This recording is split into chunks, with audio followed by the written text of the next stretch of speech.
Agradecerle también por su paciencia y su generosidad a dos amigos de la casa, a ella, Elisa Godínez, doctora en antropología y profesora de la UNAM, y a él, Amir Ibrahim, director del Quintana Roo MX y secretario de Periodistas Desplazados, ambos amigos de este espacio libre como el viento. ¿Cómo estás, Elisa? Gracias por la paciencia, gracias por esperarnos. Nada, Vicente, un placer siempre estar con ustedes y un saludo a tu audiencia.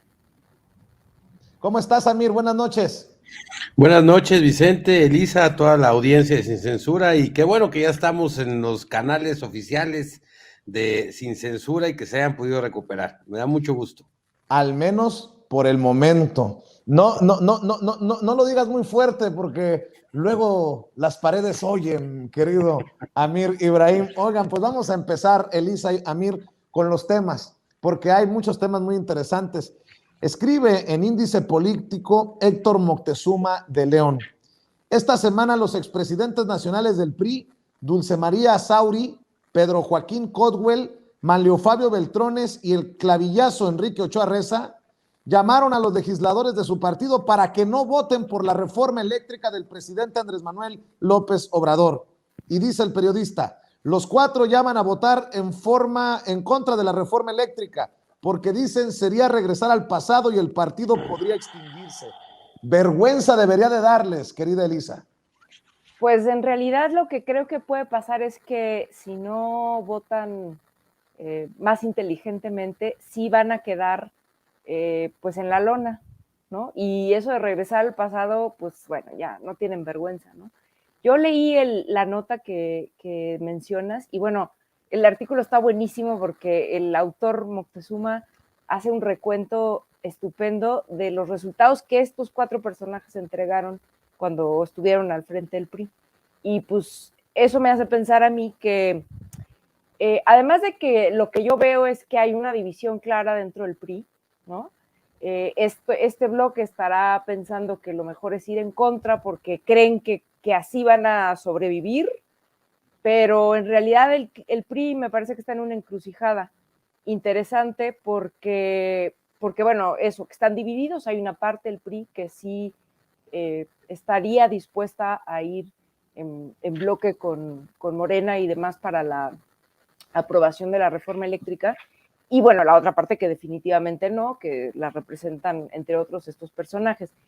Pero yo pensaría que en este sentido lo que habría que observar es el PRI, más allá de la reforma eléctrica que es importante, es decir, es una coyuntura en donde ellos sí se están jugando ser y sobrevivir en condiciones un poco mejores, más dignas, en mi opinión, si mantienen, digamos, esta alianza con Morena por esto de la reforma eléctrica, porque tienen en puerta varias gubernaturas que se van a competir en los próximos 2 años, ¿no? Antes del 24, y no se ve muy bueno el panorama para ellos. Y bueno, pensaría que si pueden hacer otro tipo de alianzas con Morena, les iría un poco mejor que el otro escenario, la otra perspectiva que tienen en puerta, que es aliarse con Claudio X González, o sea, con esta coalición que nomás no da pie con bola, pero bueno, ellos insisten, ¿no? Y ahí el papel del PRI pues sería un partido chiquillada, ¿no? Del proyecto de Claudio X González, que por supuesto tiene mucha más afinidad con el PAN, ¿no? Y en este sentido, pues quedaría como segundón el PRI en una alianza conservadora y pues espuria, ¿no? En un papel bastante, creo yo, indigno para ellos, ¿no? Escribe Héctor Moctezuma de León. Estos son los personajes del priismo que ahora llaman y advierten sobre la extinción del partido, que se extinguió hace mucho tiempo y que ahora está en la fase de sálvese quien pueda, porque sobre la mayoría de sus dirigentes pesan serias denuncias de corrupción. En otras palabras, el PRI no se va a extinguir por como vote en la reforma eléctrica, mi querido Amir, sino por la cola larga y retorcida del dinosaurio llamado PRI. Sin duda, Vicente, el PRI, vaya, creo que es el símbolo que todos los mexicanos conocemos como el símbolo de corrupción. Yo creo que no asimilamos ninguna otra entidad en este país con más arraigo en la corrupción que el PRI. Y bueno, ahorita salen a decir estos dirigentes y me viene como una reflexión a la mente, como diciendo, bueno, imagínate que pues un amigo tuyo pues te dice, oye, vamos a invertir en este changarro y pues inviertes y pierdes y después pues otro amigo de ese amigo hace lo mismo y después otro amigo de otro amigo hace lo mismo y pierdes en 4 ocasiones en los 4 negocios que te ofrecieron. Y después los 4 te dicen, vamos a invertir aquí, pues serías muy tonto si aceptas esa inversión porque pues traes 4 canicas perdedoras, cabrón. Entonces, se me hace un llamado ahogado a una falsa resistencia, una falsa oposición. Yo creo que más le valdría al PRI empezar a abonar, a regresar un poquito de lo que se robaron y de lo que hicieron daño a este país y que tengan ya un poco de dignidad y un poco de, pues ahora sí que de lo que sea, porque ya esto está muy, muy, muy bizarro. Y cuando pones este ejemplo, y a mí me encantó la columna, pones este ejemplo, pues dices, bueno, pues hay el que se vaya a tirar con ellos al pozo, ¿no? Porque precisamente son los dirigentes que llevan al PRI a una situación de casi la extinción, si no es que ya la extinción, porque en la siguiente elección, pues es muy probable que pierdan Oaxaca y que pierdan algún otro de los estados que tiene, y pues ya, o sea, se está yendo y se está diluyendo, y quién sabe qué van a hacer con el prismo y qué van a hacer, ya es una fantasía, es un sueño que pasó, y creo que eso no volverá, ojalá, porque así decíamos cuando antes de que llegara Peña Nieto, y llegó Peña Nieto de nuevo y revivió al PRI. Entonces, ojalá y este zombie ya no reaccione más y que, bueno, los que están realmente como diputados,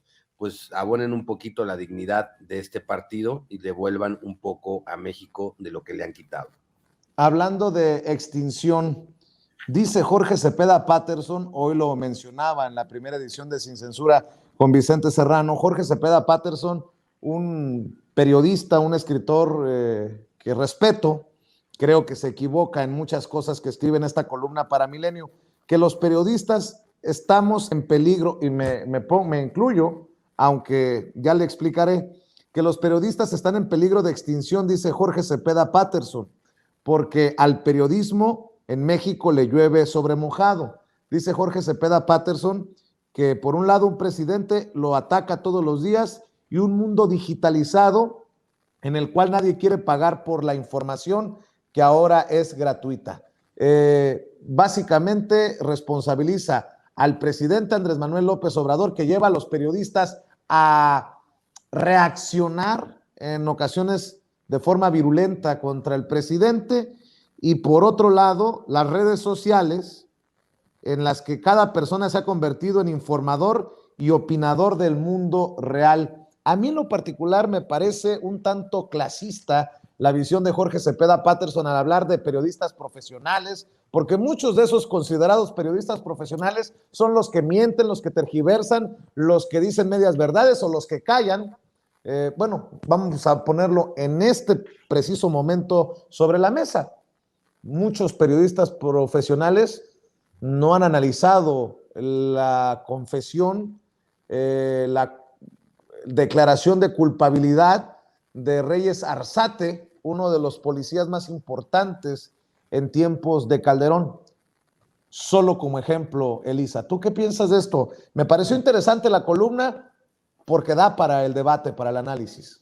Sí, definitivamente, Vicente. A mí me parece que, como bien dices, la columna da para una buena discusión.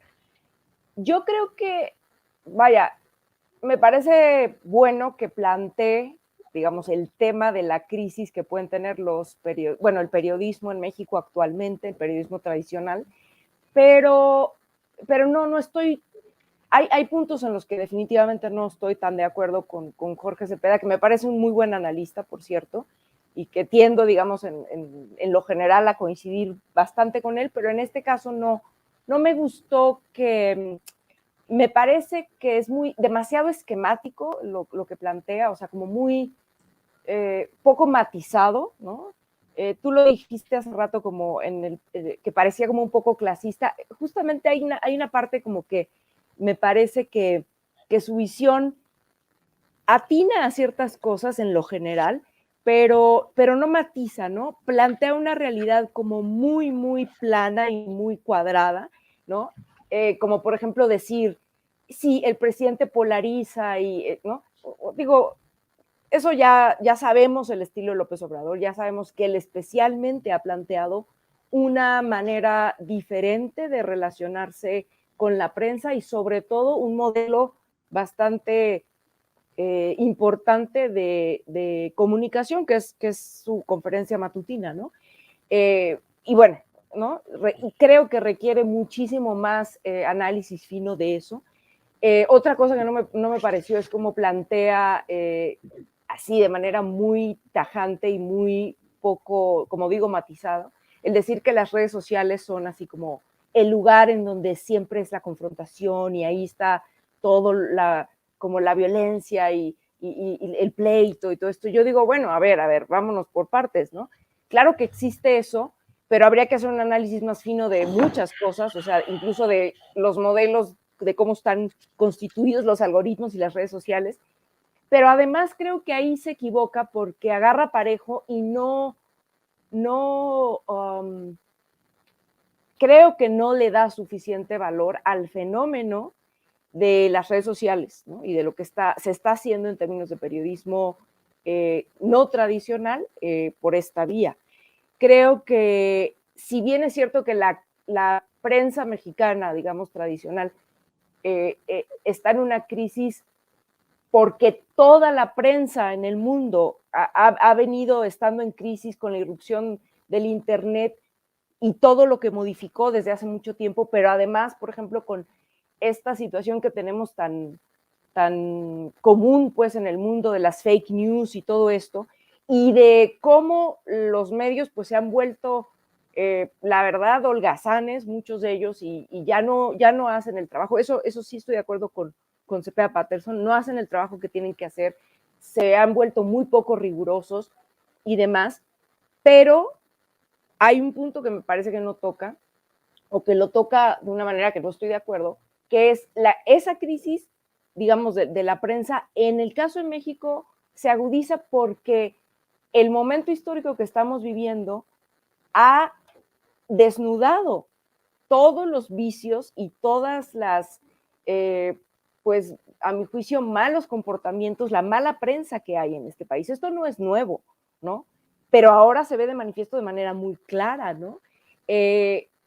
Porque Jorge Cepeda plantea las cosas solamente como si fuera una falta de oficio, ¿no? O un estar abandonando el profesionalismo de la prensa cuando no atina a poner el acento en los intereses más amplios y más, creo yo, peligrosos que hay en la prensa mexicana, ¿no? O sea, no es nada más que los periodistas o los editorialistas tengan posiciones. Fíjate, me estaba acordando de todo esto porque no sé si vieron ustedes ese tuit que salió hoy, no me acuerdo exactamente quién lo puso, pero en donde lo que entiendo es que los mineros, o sea, las compañías mineras hicieron un foro y no sé qué, invitaron ahí a Carolina Rocha y Genaro Lozano y otros periodistas ahí, o sea, haciéndola ellos de promotores de las empresas mineras. ¿Qué cosas no está cuestionada hoy en día en México que el papel de las empresas mineras, ¿no? Entonces, por ejemplo, ese tipo de cosas, ¿no? O los propios intereses de los dueños de los medios de comunicación, los pasa de noche. Y yo no creo que Cepeda Patterson no lo sepa, claro que lo sabe, pero por eso digo que el planteamiento me pareció muy esquemático, no me gustó mucho. Y no aborda, por ejemplo, el chayoterismo, ni la chichi de la publicidad oficial, perdón por la expresión, la ubre de la publicidad oficial que tanto les ha dado para mamar a dueños de medios de comunicación. Eso no se aborda y no se entiende como un grave problema que lleva o podría llevar a la extinción del periodismo. ¿Qué cosas, no? Y cierra con esto. Si el oficio periodístico habrá de sobrevivir, lo hará manteniéndose fiel a las premisas que lo convirtieron justamente en eso, un oficio. Pero no lo conseguiremos si seguimos la moda de imitar a las redes sociales solo porque son populares o convertirnos solo porque el poder nos agravia en un actor político más en la tarea de insultar y descalificar.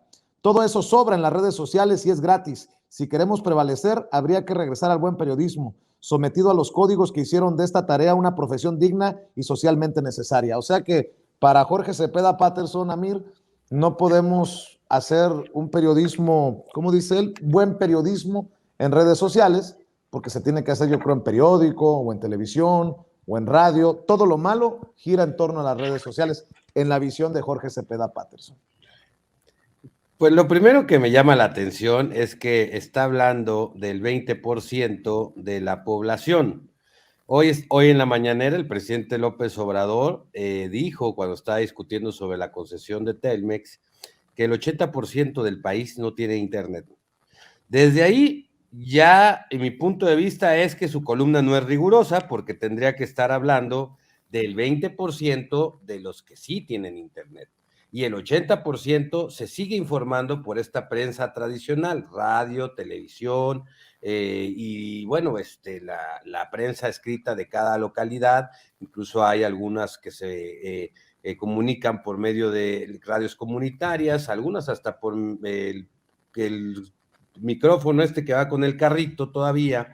Y pues bueno, de ahí es una. Dos, si hablamos del 20% en el análisis que él está haciendo, pues sí, la competencia está muy fuerte. Y en donde ellos ya no están compitiendo.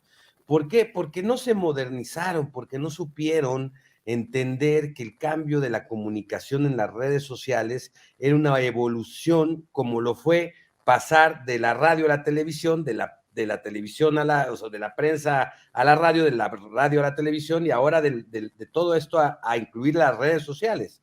Y entonces se están quedando en el romanticismo de antes. Ahora, sí creo que está pasando el periodismo por una fuerte confrontación entre lo que es periodismo y no.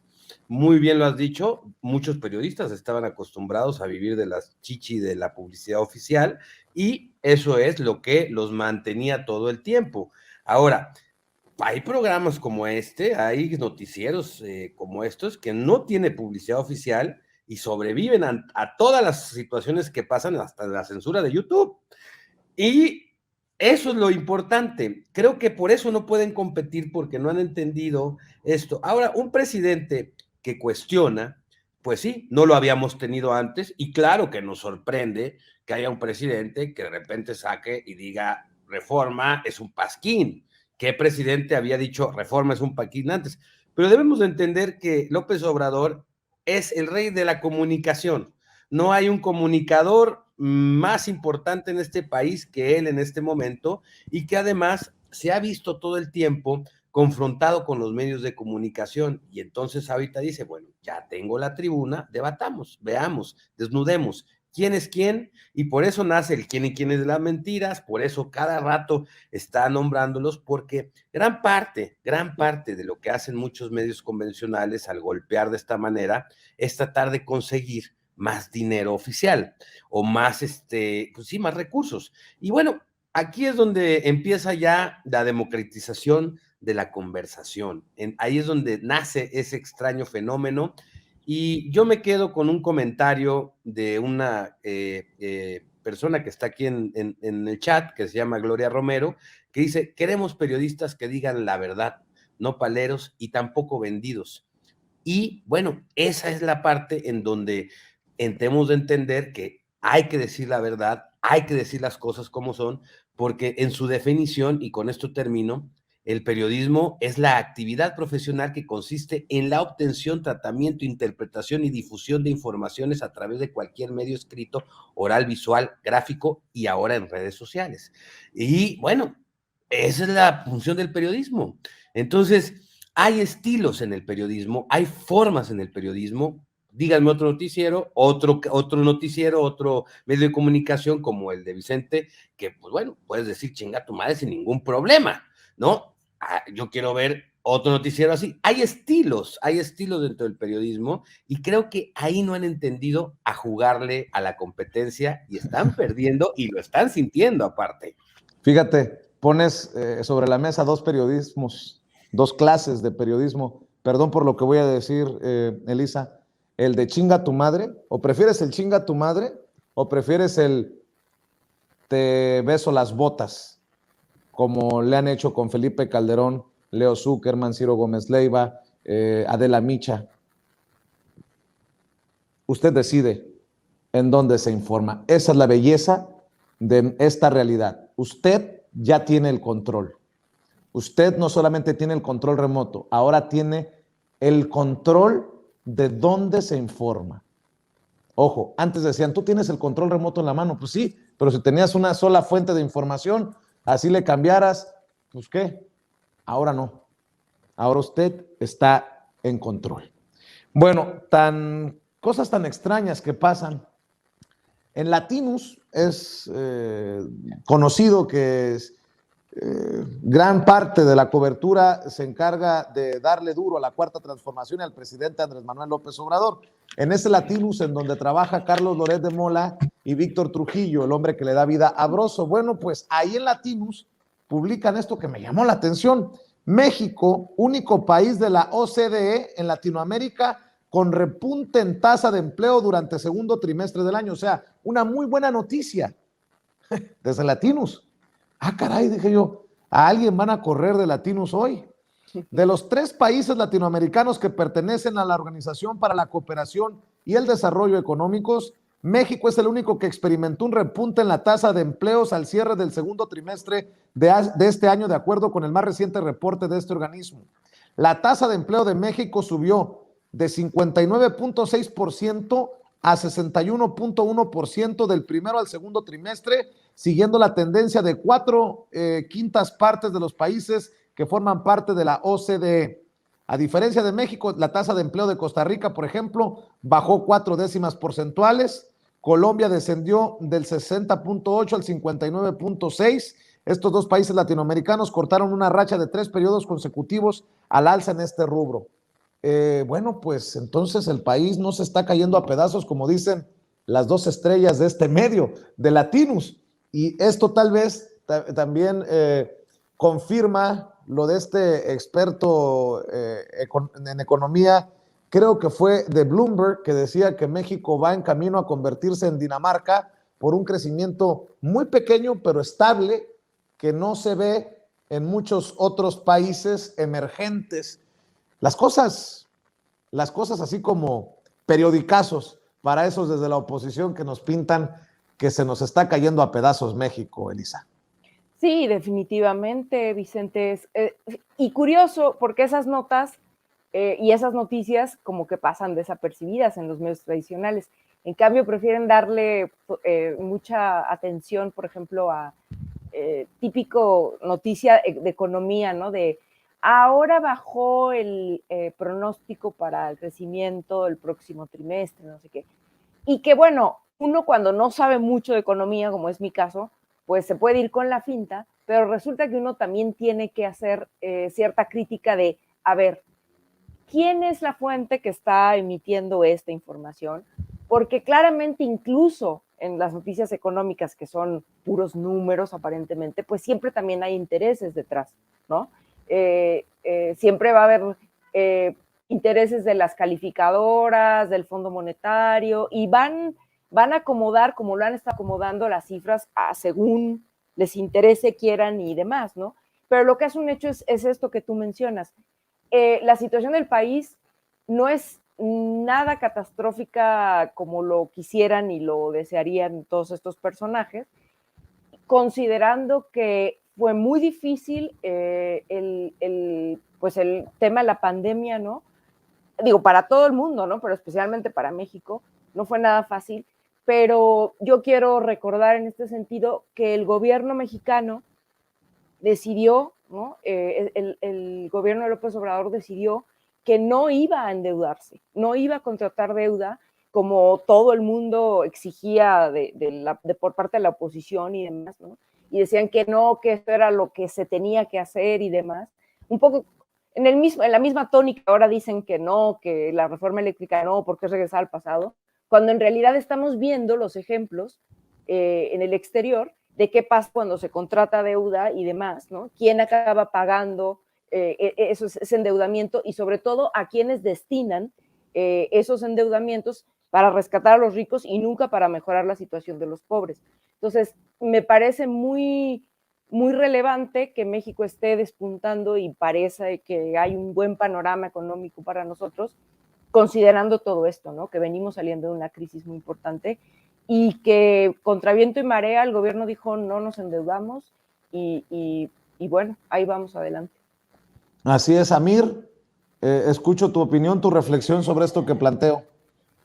Pues mira, yo creo que México es un país único, es poderosísimo, tiene una economía y una gente trabajadorísimo, ¿no? Y creo que aquí es muy importante que nosotros entendamos que la pandemia le vino a retrasar la jugada a Andrés Manuel un par de años tal vez, o sea, se comió 2 años de su sexenio, porque toda la estrategia venía formada de una manera y de repente cae el virus y wow, todos los países entran en crisis y bueno, todos perdieron empleos, todos bajaron economía, todos hicieron, imagínense, el barril de petróleo, una cerveza costaba más cara que un barril de petróleo, ¿de cuándo habíamos visto eso en la vida, no? Entonces, creo que México es un país que tiene una base trabajadora maravillosa, tiene una forma de trabajo espléndida y creo que está siendo manejado de una manera más organizada, más honesta, más echada para adelante. Y bueno, creo que además el impulso que le está dando Andrés Manuel al tema, pues viene siendo un impulso que a los mexicanos nos viene gustando y nos viene hasta motivando. Y es una estrategia no haberse endeudado, ¿no? Ya tenemos deuda externa, tenemos la deuda del FOBAPROA, tenemos una burocracia súper gorda, ¿no? Y entonces el presupuesto era o nos endeudamos o la aguantamos, ¿no? Y creo que fue una decisión de Estado correcta, sí hemos sufrido, sí le hemos pasado mal, pero no lo vamos a hacer así, la estaríamos pasando más mal en un futuro si nos hubiésemos endeudado y hubiese sido un parche momentáneo, acostumbrado a lo que otros gobiernos hacían, parchaban momentáneamente, hacían simulaciones, pero a la larga y en el fondo había corrupción, impunidad y una tranza, ¿no? Entonces, aquí, pues creo que fue honesto decir, pues nos está cargando la voladora en todo México, vamos a aguantar y pues ahorita viene la maquinaria mexicana a trabajar con un líder correcto y creo que estamos saliendo y que el que diga que no, yo lo estoy experimentando en mi estado, en Quintana Roo, somos completamente turísticos. Bueno, todos los hoteles cerraron y por primera vez tuvimos tasas de ocupación en la historia de Quintana Roo, 0. Ahorita estamos retomando casi toda la ocupación hotelera de nuevo y estamos reactivando la economía de una manera impresionante. Y así ha pasado en muchos estados con sus características. Somos un gran país, no me queda la menor duda, y tenemos un buen líder en este momento manejándolo, porque si hubiese sido Anaya en la pandemia, no hombre, vende hasta tu televisión, la mía, el internet, ahorita estaríamos hablando ya de empeñar el litio, o sea, ya estaríamos como diciendo, ay, no, ya nos estarían vendiendo que pues para salvar la economía, el litio es lo importante y se lo vamos a dar a los extranjeros para que seamos ricos y felices. Y 20 años después, sin litio y bien trabados como hasta ahorita hemos estado. Así es. Oye, Amir, Elisa, encontré el panfleto, el folleto al que hacía referencia, el evento que hacía referencia Elisa. Y yo también le voy a pedir desde esta trinchera que seamos vigilantes. Ojo con lo que voy a decir desde esta trinchera sin censura. Seamos vigilantes de la cobertura que le da, por ejemplo, Yuriria Sierra de Grupo Imagen, Enrique Quintana del Financiero, Carolina Rocha de TV Azteca, Genaro Lozano de Televisa, a los temas de la minería. Ojo con lo que estoy diciendo aquí. Ayer participaron en un panel, un foro, en el marco de la Convención Internacional de Minería en Acapulco, Guerrero. Diálogo, la minería y su impacto en el mundo de la comunicación. Ayer a mediodía estaban para participar allá en el mundo imperial de Acapulco. Y creo que con todas las de la ley, bien las audiencias tendrían que exigir una respuesta. ¿Recibieron viáticos, hotel, avión pagado por esta organización minera, por los que organizan la Convención Internacional de Minería? Porque si recibieron el vuelo, el hotel, los viáticos o algún pago, pues creo que rayan el chayote. Y creo que los desacredita, los deja muy mal parados para hablar con autoridad moral ante sus audiencias, en sus medios, sobre los temas que tengan que ver con la minería. El que recibe un favor, un pago, un regalo y después pretende abordar imparcialmente los intereses de quien pagó, pues se quiere burlar de su audiencia. Yuridia Sierra de Grupo Imagen, Enrique Quintana del Financiero, Carolina Rocha de TV Azteca y Genaro Lozano de Televisa. Al final es mi opinión y es punto y aparte. Pero desde esta trinchera, con mucho respeto para los colegas, cero tolerancia para el chayote, cero tolerancia para la corrupción, cero tolerancia para las faltas de respeto a las audiencias. ¿Algo rápido que quieran agregar sobre esto, Elisa, Amir? Elisa. No, básicamente eso, lo mismo, suscribo lo que tú dices, Vicente. Yo creo que si es una publicidad en donde digas, esto es una publicidad pagada por esta institución que tiene la idea de dar a conocer a las audiencias su proyecto, su negocio, es válido. Pero si lo vas a disfrazar de que, bueno, es una información, que, o sea, creo que ahí está lo incorrecto. Ahora, si es una publicidad pagada y se dice que es una publicidad y se transparenta que es una publicidad pagada, yo creo que los compañeros también pudieran promocionar empresas sin entrar en el tema chayote. Pero en este sentido, y hablando de las minerías, pues creo que sería justo decirle a las audiencias que voy a cubrir este evento porque la asociación minera o las empresas mineras me están pagando para que vaya y difunda lo que ellos quieren que difunda y para que ustedes los escuchen también. No creo en coincidencias, no lo sé, pero qué momento para estos personajes para participar en este diálogo en el marco de la Convención Internacional de Minería en Acapulco, cuando estamos a punto de entrar a la discusión de la reforma eléctrica que incluye la nacionalización del litio. Ojo con lo que estoy diciendo.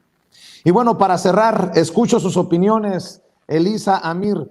De acuerdo a un estudio de opinión del Universal, los mexicanos quieren que el sucesor de Andrés Manuel López Obrador sea honesto y cumplidor.